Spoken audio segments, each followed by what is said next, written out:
140 करोड़ देशवासियों की शुभकामनाएं और आपको इस कठोर परिश्रम करके इस ऊंचाई तक पहुंचने के लिए बहुत बहुत धन्यवाद देता हूं।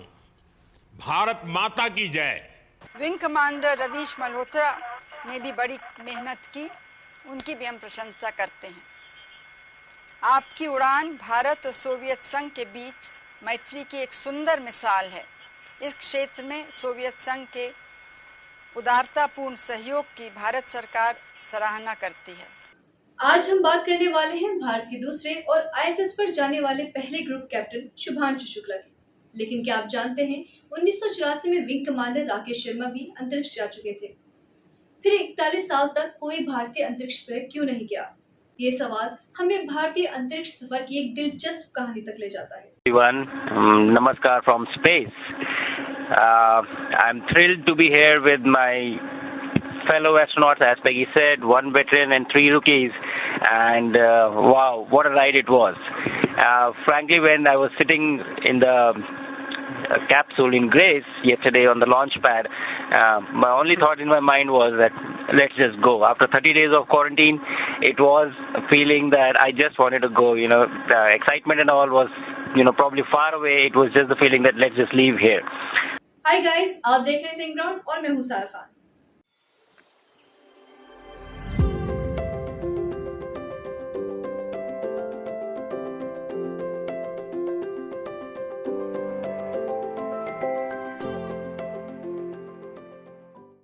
उन्नीस में जब राकेश शर्मा अंतरिक्ष गए तब भारत के पास कोई अपना मानव अंतरिक्ष कार्यक्रम नहीं था। वो सोवियत संघ के इंटरकॉस्मोस प्रोग्राम का हिस्सा थे, एक ऐसी योजना जिसमें सोवियत संघ अपने सहयोगी देशों को अंतरिक्ष में जाने का मौका देता था। उस समय शीत युद्ध चल रहा था और वे सोवियत संघ की तरफ से भारत को दिया गया एक राजनीतिक तोहफा था। लेकिन 1991 में सोवियत संघ के विघटन के बाद ये प्रोग्राम बंद हो गया। उस वक्त इंडिया के पास 2 ऑप्शन थे, या तो अमेरिका पर निर्भर रहना या फिर खुद का मानव अंतरिक्ष कार्यक्रम विकसित करना। इसरो ने दूसरा रास्ता चुना, जो कि इतना आसान नहीं था, क्योंकि मानव को अंतरिक्ष पर भेजने के लिए जिन तकनीक की जरूरत थी वो उस वक्त भारत के पास नहीं थे। हमें रॉकेट सुरक्षा प्रणाली, space suit, life support system जैसी चीजें विकसित करनी थी। इसी वजह से 2000 के दशक में इसरो ने धीरे धीरे इसी दिशा में काम शुरू किया। 2007 में SRE-1 से शुरुआत हुई। फिर 2014 में मानव रहित GSLV Mark 3 का सफल परीक्षण हुआ। आखिरकार 2018 में प्रधानमंत्री मोदी ने गगनयान प्रोग्राम की घोषणा की, भारत का पहला मानव अंतरिक्ष मिशन जो 2026 में लॉन्च होना है। इसी प्रोग्राम के तहत 2019 में शुभांशु शुक्ला और 3 अन्य IF पायलटों को अंतरिक्ष यात्री के रूप में चुना गया।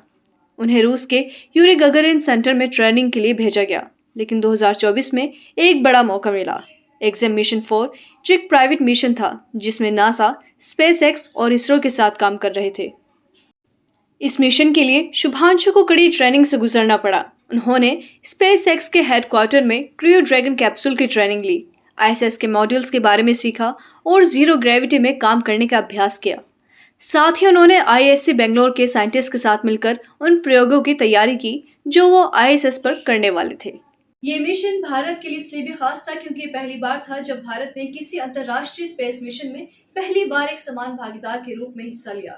पहले राकेश शर्मा का मिशन पूरी तरह सोवियत संघ के नियंत्रण में था, लेकिन इस बार इसरो ने न सिर्फ अपने अंतरिक्ष यात्री को भेजा बल्कि अपने प्रयोगों को भी ISS पर किया।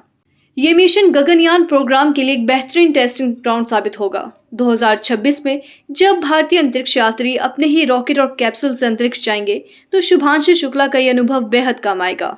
और मुझे यकीन है कि ये सारी चीज़ें बहुत वैल्यूएबल प्रूव होंगी, बहुत इम्पॉर्टेंट होंगी हमारे लिए जब मैं वापस आऊँगा और हम इन्हें इफेक्टिवली अपने मिशंस में इनके लेसन्स अप्लाई कर सकेंगे और जल्दी से जल्दी उन्हें पूरा कर सकेंगे। इसके बाद इसरो का लक्ष्य 2035 तक अपना स्पेस स्टेशन बनाने का है और 2040 तक भारतीयों को चंद्रमा पर भेजने का। 41 साल के लंबे इंतजार के बाद शुभांशु शुक्ला ने न सिर्फ भारत को फिर से अंतरिक्ष में पहुंचाया बल्कि ये भी साबित किया कि अब भारत अंतरिक्ष की दौड़ में एक प्रमुख खिलाड़ी बन चुका है। जैसे राकेश शर्मा ने 1984 में कहा था, सारे जहां से अच्छा हिंदुस्तान हमारा। ऊपर से भारत कैसा दिखता है आपको? बगैर किसी झिझक के कह सकता हूँ कि सारे जहां से अच्छा। वैसे ही शुभांशु ने 2025 में ये साबित कर दिया कि भारत अब अंतरिक्ष में भी अपनी छाप छोड़ने के लिए तैयार है। आज के लिए केवल इतना ही। देखते रहिए थिंक ग्राउंड। धन्यवाद।